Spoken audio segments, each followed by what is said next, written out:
Welcome to Choosing to Wait TV, where we believe waiting is best and we want to encourage you to not have sex until you're married. So my name is Ijele, I'm your host, and welcome to today's show.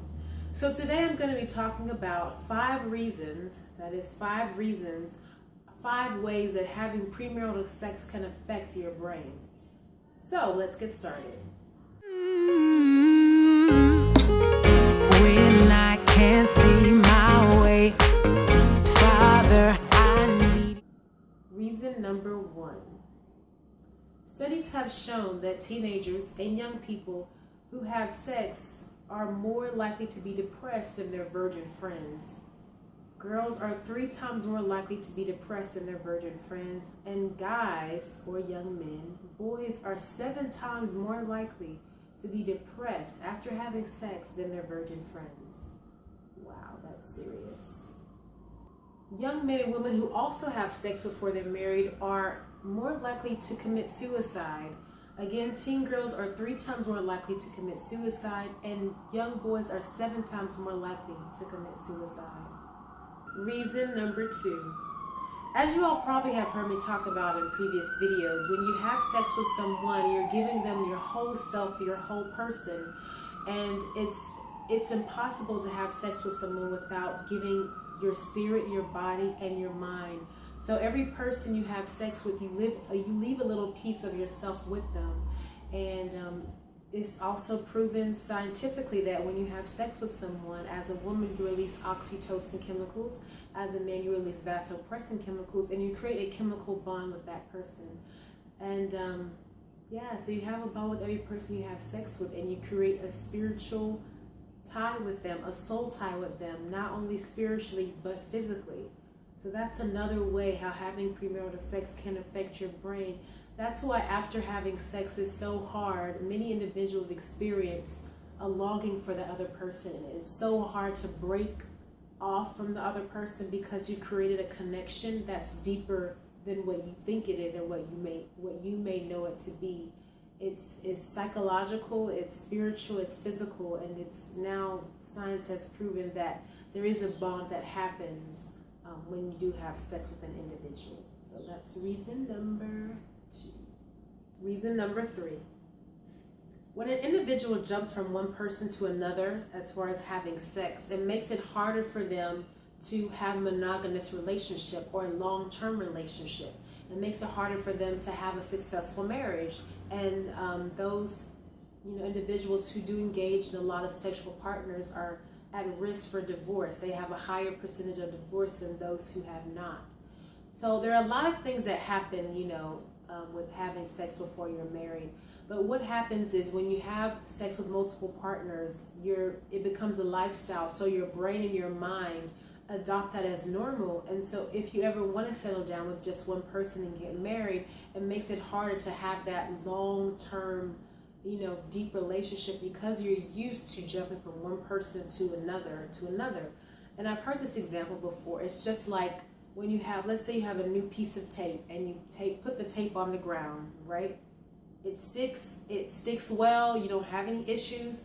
But let's say you take the tape off the ground and try to stick it on the floor again, and take it off the ground and try to stick it on the floor again. After a while, the tape loses its strength, it loses its stickiness, it loses its vitality. And that's kind of what happens when you jump from one sex partner to another.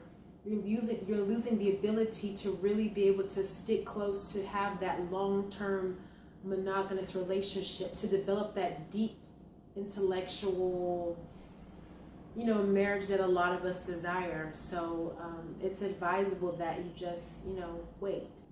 Reason number 4.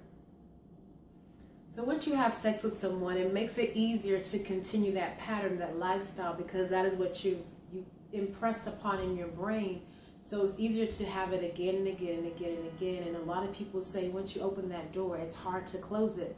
And even though it sounds very cliche, like duh, of course, if you have it one time, you're gonna want to have it again and again. But it's also a mental thing too. When you have sex, the synapses, which are, I hope I'm pronouncing that right, which are the ways your brain cells or neurons communicate. When you have sex, you're building the those synapses to have sex. And so the synapses that tell your brain to wait to have sex are kind of weaken and deteriorate. And the other ones that say, oh, I want to have sex, become stronger. And those urges become stronger. And it just makes it easier to continue the pattern.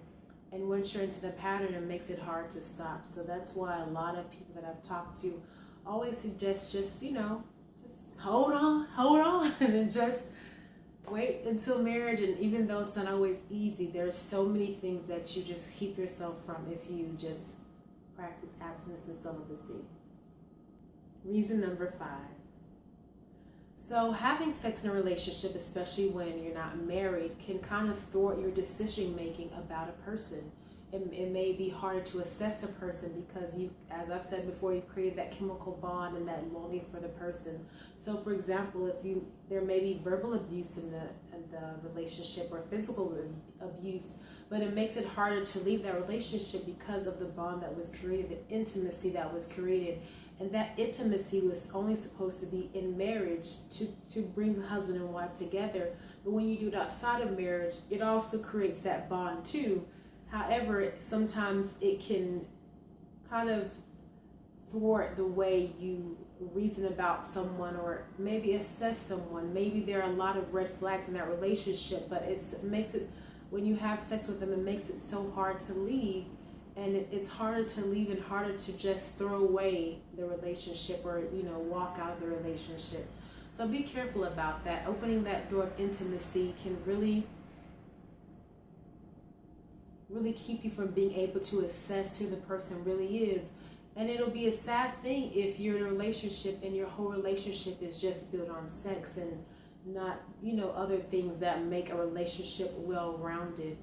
And God forbid you get married and you're in a relationship and you realize that the only thing that we had going was sex. There are a lot of other things in a relationship outside of that, even though that is a wonderful thing to have in marriage.